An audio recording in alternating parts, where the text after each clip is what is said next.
بسم الله الرحمن الرحیم.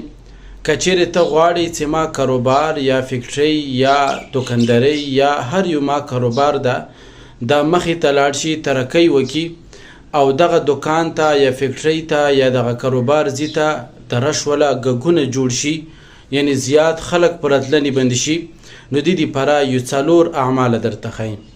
اول نمبر، کله هم ته کاروبار ځي ته یا دوکان ته یا فکټرۍ ته یا هر یو کاروبار ځای ده څه ته ورته سي نو اودسه سره به لاړ شي.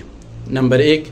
نمبر دو، کله هم ته کاروبار ځي ته یا دوکان ده یا فکټرۍ ده یا کمپنۍ ده، هر یو شی دی چې تا کاروبار ده هغه ځي ته ورسېږي سوره کوثر، انا اعطیناک الکوثر، دغه صورت دا 7 مرتبه ویه او دغه کاروبار زی بندی دوکان دا هر یو شای دا پدی بنی چوف کا. نمبر 3، دیانتداری امانتداری خیال وسته.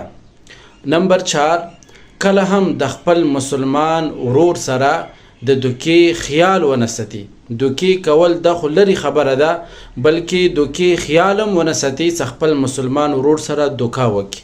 نو دا څلور اعماله دا ته په خپل زندګۍ کې راوله او کاروبار ته به ته ګورئ چې تا کاروبار څنګه طریقې سره مخ ته ترقۍ کوي. او اخري و مشوره در کوم، کله هم کاروبار ځینه واپس راځي نو کم از کم ورځې کې خپل وس مطابق صدقه ورکوه.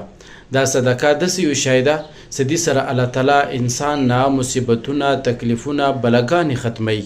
نو دغه صدقې په ذریعې سره به الله تعالی تا مال کې برکت هم اچوي او تا کوم کاروبار ده دغه کاروبار به مخې ته ترقۍ هم کوي.